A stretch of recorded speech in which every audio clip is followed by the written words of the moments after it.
Good morning, and welcome to the Unitarian Universalist Church of Youngstown, Ohio. This is a new day. This is a new day full of sound, light, and expectation. This day has been waiting for you. This day has been waiting especially for you, to embrace you, to guide you. This day has been waiting with open arms just for you. This is the day we have been given. Let's not waste it. Come now, and let us worship together. Good morning, everyone. Today, we proudly welcome our special guest speakers from the Mahoning Valley Sojourn to the Past, who will talk about the history of racism in this country beginning in the 1600s, how white privilege and bias are embedded in our culture, how racism has impacted these students personally, and what we need to do collectively and personally to work toward becoming anti-racist. Lakila Hauser participated in the Sojourn Journey in 2017. She is a graduate of Youngstown Early College and is in her second year at YSU studying social work. Another guest, Kira Walker, participated in the Sojourn Journey in 2017. She is a graduate of Youngstown Early College and is also in her second year at Youngstown State University. Brittany Bailey participated in the Sojourn Journey in 2017. She is a graduate of Youngstown Early College and is in her second year majoring in business. Keelan Dean participated in the Sojourn Journey in 2018. He is a graduate of Cheney High School and is a freshman at YSU. All these speakers have participated in writing and presenting an anti-racism workshop, Be a Difference Maker, with other Sojourn members. They have met all summer long, and we are so happy to have them with us today. And I would invite everyone to please make them feel welcome and acknowledge them in the chat box today. A few announcements. Mystery Wallace contacted me today and wanted everybody to know that there will be no religious education due to some unforeseen circumstances on her end. Today there will be a newcomers circle after the service. If you're looking to learn more about UUYO and how you can get more involved with the church, you will have an opportunity to do so today, right after the Zoom worship service. To attend the newcomers circle, just stay in the meeting through the brief talk back. The circle begins immediately afterward. Join us and other Unitarian Universalist congregations in support of getting out the vote for the general election. In cooperation with UU The Vote and their partner Reclaim Our Vote, we have an opportunity to reach out to older rural voters in southern states who have experienced voter suppression in the past. Our task would be to write postcards to people on a mailing list following a short script and format to ask voters to check their registration status. Postcard stamps and mailing lists will be delivered to your front doors via contactless delivery. We're hoping that many of us can commit to writing at least 25 postcards. Karen Lapidus is heading up this effort. You can get hold of her in the chat box or email her. Her email address is in the weekly update.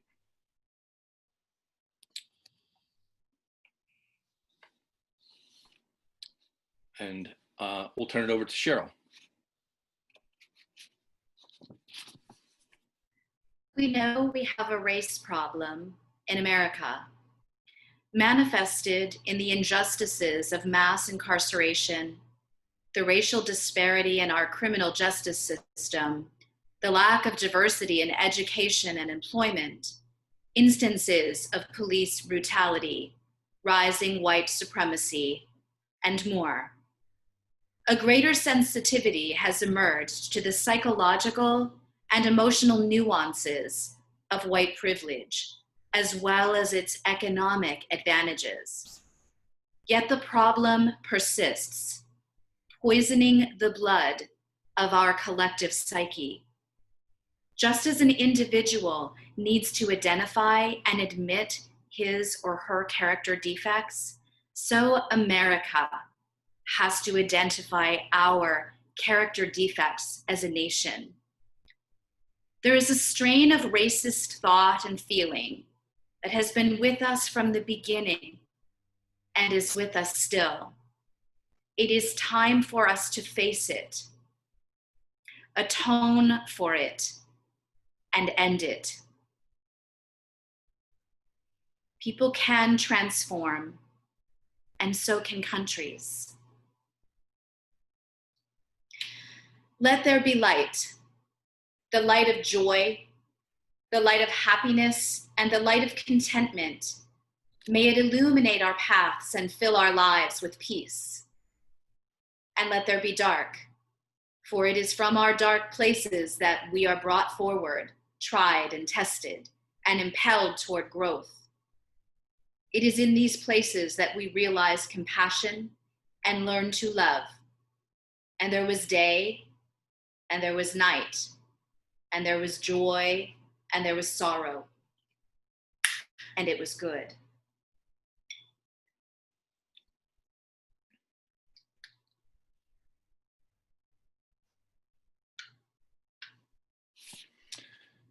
And now please join me in reciting our church's covenant. Love is the spirit of this church and service its law. This is our great covenant, to dwell together in peace, to seek the truth in love, and to help one another. Each month, we give to an organization that supports the transformation in our community, which is the heart of our mission. In our church's historic commitment to the well-being of our community, we give 100% of our offering to those in need. UUYO's Give Away the Plate recipient for August is the Christie House Emergency Shelter. The Christie House Emergency Shelter is the only shelter in the Valley who accepts men, women, and children without any restrictions. The shelter is open 24 hours a day, 7 days a week, and provides a safe place to sleep along with meals. The shelter serves over 600 people a year and turns away over 400 a year because they are full. They attempt to place tenants in permanent housing with a success rate of 51%, whereas the state requires only 30%. Their cost rate each night is only $26, which is far less than hotels. Due to the COVID-19 pandemic, they have had to make adjustments in spacing at the shelter, and only half the normal 36 beds can be used. They also work with the Trumbull County Housing Collaborative and utilize a hotel for women and children and the elderly. They are funded by the state of Ohio, Trumbull County Mental Health and Recovery Board, and United Way. We will now receive the offering that supports the life of Youngstown, the Mahoning Valley, and our wider world.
Please join me now for a few moments of silent meditation.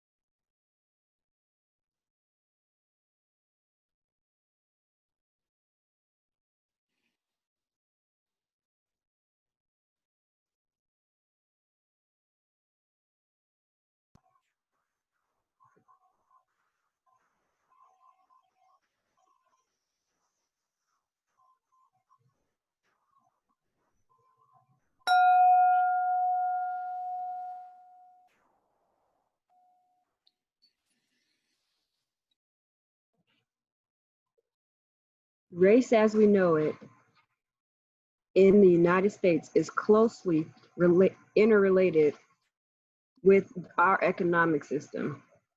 The system of racism functioned primarily as a justification for the barbaric act of chattel slavery and the genocide of indigenous peoples. You cannot put chains around the necks of other human beings or slaughter them wholesale while maintaining social rules that prohibit such treatment without first designating those people as somewhat less than human. And later, the function of racism was somewhat repurposed as a way of dividing lower classes, still with the ultimate goal of the economic and political supremacy of white elites. Yes, like many say, race is a social construct. It has no bearing in science. Many believe that because race was created by our economic system, because it is a lie told to justify a crime, an unilateral improvement of conditions for lower classes would address the economic and social disparities around race.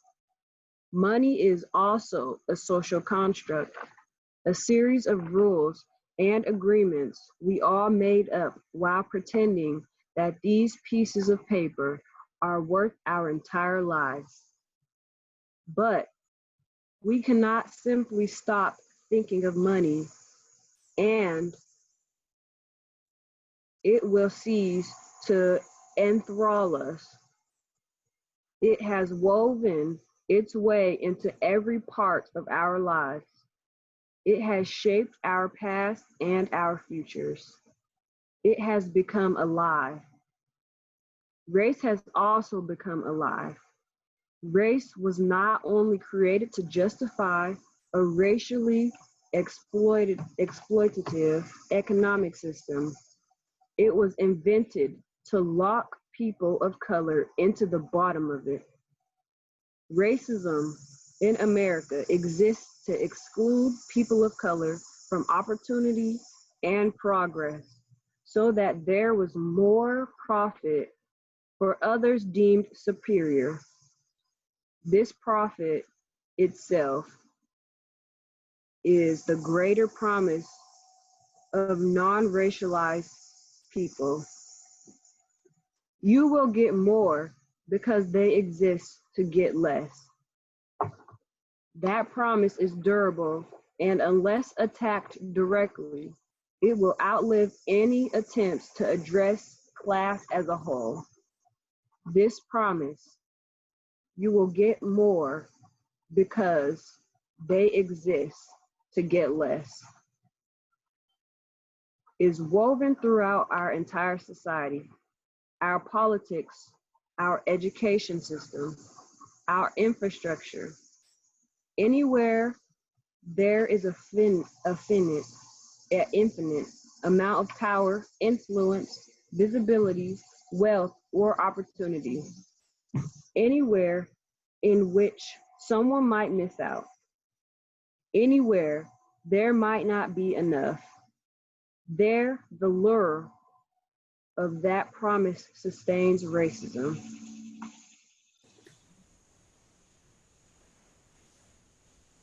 That was from the book, So You Want to Talk About Racism by Ijeoma Oluo.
We are here today because we want to share the Black perspective on racism and why Black Lives Matter. I'm going to speak to you about the history of racism that most Americans, Black or white, know nothing about and has been embedded in our society since the beginning of America. It has been said America has two original sins, and that is genocide against indigenous people and racism. If we were to pretend like slave laws never happened, we will never purge our society of racism. The term white would never existed at this time. In 1607, whites came over as indentured servants and they led a life of 5 to 7 years in servitude to pay off their debts for voyage, which most of them came over by force. In 1619, the first 20 Africans were brought over to Jamestown by the Portuguese to serve as indentured servants. In 1640, 3 indentured servants ran away, 1 German, 1 Dutch, and 1 Negro named John Punch. The judge extended the servitude of the Dutch and German by 4 years, but John Punch was given life. I'll put the wrong dates on. In Jamestown, legislation said afterwards, only if an English servant were to run away with a Negro, and the Negro is not caught, they would be given life servitude in the Negro's place. A kidnapped woman named Elizabeth converted to Christianity, and her owner wanted her free upon his death. She had to sue for her freedom.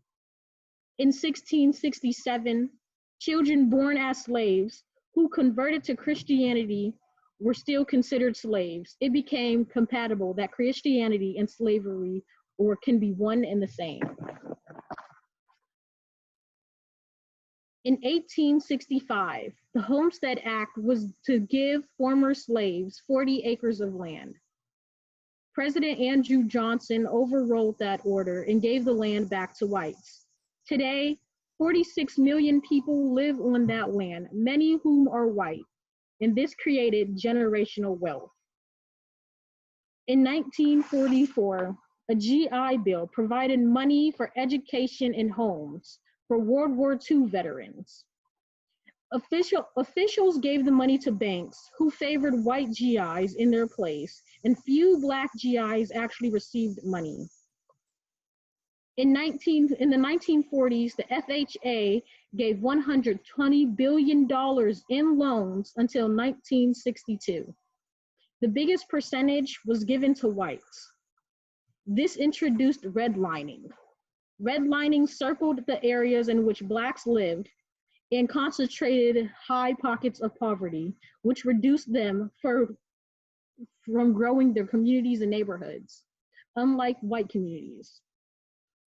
Today, Blacks have the 1/8 monetary wealth of white families. How can you deny systemic and institutional racism after all of this? The EJI found over 4,400 lynchings across America. A lynching is a killing or murder of a person before any legal proceedings could happen. A lynching can be anything from a hanging, from a shooting by execution, being burned, and so much more. Do you think there were any lynchings in our northern state? We had 25. These were considered family events. You can take your families there and you can have a picnic and listen to music while all this brutality was going on. People were lynched for winning card games or being successful in business. Last November, we went to Sandusky to a lynching and gathered dirt for the lynching museum created by Brian Stevenson. A man named William Taylor, accused of murdering a white woman, was strung up from a lamppost in Sandusky. Imagine growing up with the privilege of not experiencing any of these. Now imagine growing up experiencing all of it.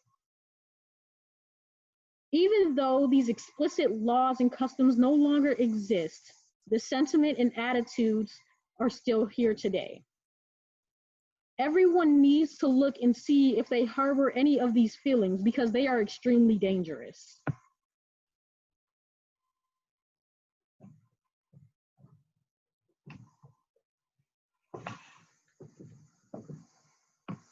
The invisible system. The definition of privilege is a special right, advantage, or immunity granted or available only to a particular person or group. This is an advantage all white people have, being born in a society that favors the color of their skin. A friend of mine once stated, "White privilege is not what you have gone through, but what you did not have to go through." A few weeks ago, I was in Canfield at Panera Bread, meeting with organizers of a Black Lives Matter rally. As we sat there, I noticed a police car circle the area. I'd mentioned it as we spoke, and my white counterparts had not even noticed. That was an example of white privilege. Confrontations between people of color and law enforcement have not always been positive. Having colored skin makes us targets for racial profiling, not to mention I was out of my own element, in a place that was foreign to me. The fact that seeing an officer of the law doesn't raise their stress levels shows that this invisible system exists, and most people are unaware of this. A prime example of white privilege is the situation that happened in Central Park between Amy Cooper, a white woman, and Christian Cooper, a Black man, no relation. Amy Cooper's dog was unleashed in an area where leashing is required. She refused Christian Cooper's request that her dog be leashed. She placed a call to 911 when Christian Cooper started recording her. She stated, and I quote, "I'm going to tell them there's an African-American man threatening my life." She assumed her race would be an advantage. She would be believed because she is white. She assumed her knowledge of how white people view the world, and especially Black men, would help her. She assumed even if the police made no arrests, a lot of white people would take her side and believe her anyway. Amy Cooper knew exactly what she was doing. We all do, and that's the problem. This incident happened on the same day as the lynching of George Floyd. What would have happened if Christian Cooper had not recorded Amy Cooper and the video had not gone viral? Would we have seen yet another Black man fall victim to white privilege and die at the hands of a system that was sworn to protect him? Don't get me wrong, I'm not saying all white people are racist, and I'm not saying all police officers are racist. I'm saying if we fail to acknowledge there's a problem and continue to support the wrongdoings against people of color, there will be no progression. We as a whole have to work together towards being anti-racist and ending this problem. Most white people don't see color because they don't have to think about being white. Black people have to think about being Black every day. When you say you don't see color, you're saying you don't see me, my struggles, my pain, or the hate that has been inflicted on myself and my ancestors for over 400 years. Thank you.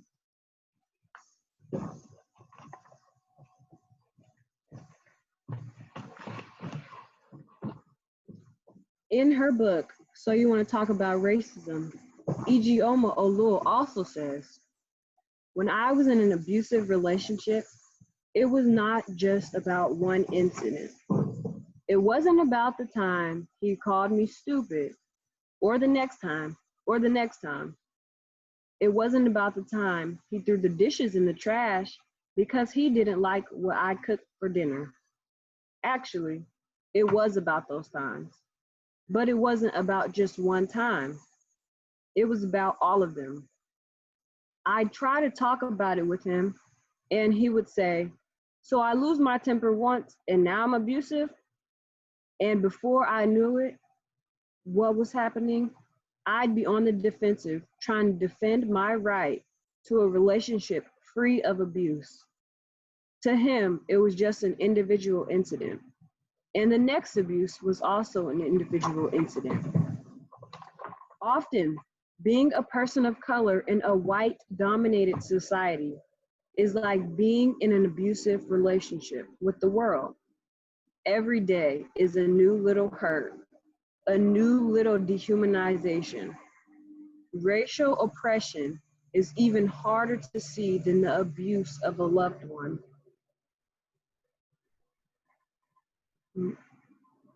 Because the abuser is not one person, the abuser is the world around you. And the person inflicting pain in an individual incident may themselves have the best intentions. So it's like walking down the street, a Black person walking down the street and being bumped. And then another day, walking down the street and being bumped into again. And then the same thing keeps happening over and over again. But the last time someone bumps into you, you blow up on them, but that person may have just bumped into you on accident. They could have had the best intentions, but they bumped into you on accident still.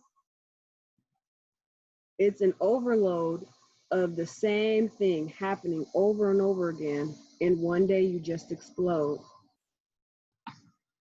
What you all need to understand is that Black people have stress that white people don't. That is a privilege that comes with your race. Often, we are the minority in certain spaces. Being the other adds a level of stress.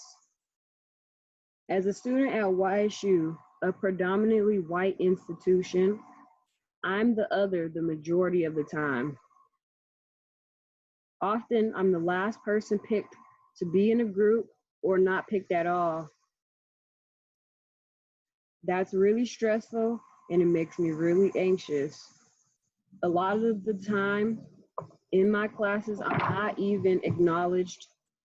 I had a class where there was a white girl sitting next to me, and me and her didn't know anyone in the class.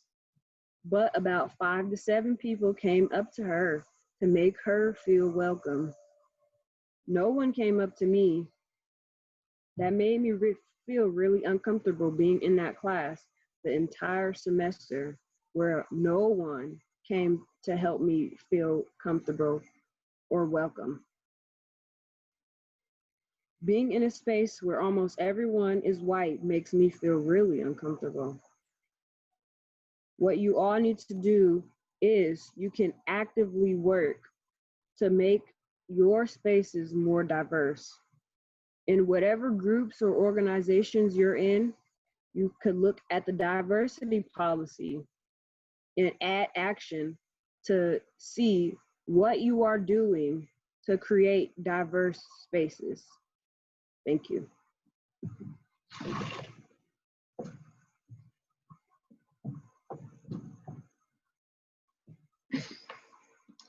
I say this with love and respect.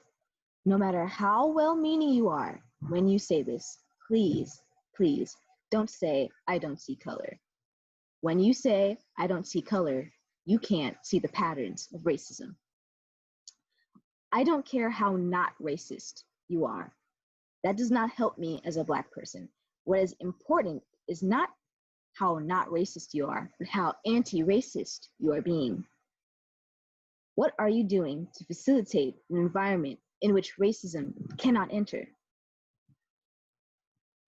I don't want to know if you have Black friends or wives or family members. Proximity to a Black person does not equal anti-racism. What actions are you taking to be an anti-racist? Are you writing your representatives? Are you looking at the diversity policies where you work? Always put actions behind your words. Part of the action that we have done is create a workshop where we educate about the history of racism in this country from 1619 to the present, the Black experience, and then using that information to motivate people into action. If you know anyone who would like us to present our workshop to you, get in contact with us or Penny Wells. Look within yourself. Ask yourself, what have I been informed about people who do not look like me and who do not live like me? And how has that influenced how I live. Thank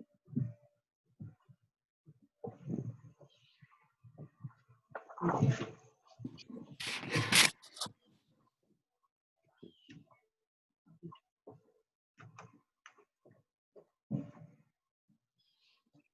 That is all.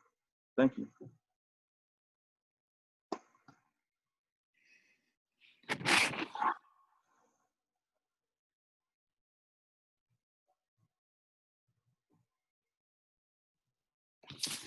Well, thank you so much to our guests. On a personal note, Cheryl and I had the great privilege to see the group do their larger presentation yesterday in North Lima yesterday morning, and it was many things. It was riveting, it was educational, it was humbling, and it certainly was thought-provoking, especially to me as a white man of white privilege.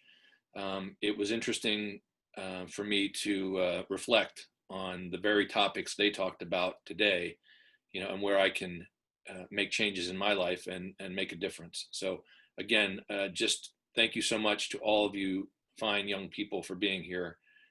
We appreciate your time today. Please pray with me.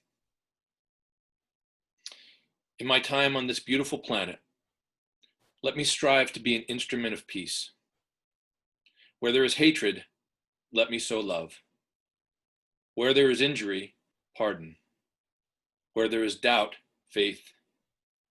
Where there is despair, hope. Where there is darkness, light. Where there is sadness, joy. Let me seek not so much to be consoled as to console, to be understood as to understand, to be loved as to love. For it is in giving that we receive, it is in pardoning that we are pardoned, and it is in demonstrating mercy for others' transgressions that we receive mercy in return. Amen.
We extinguish this flame, but not the light of truth, the warmth of community, or the fire of commitment.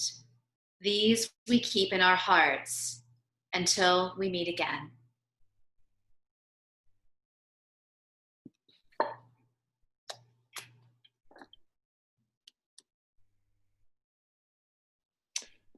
As you depart the service today, please remember the one great fact. You are loved and never truly alone.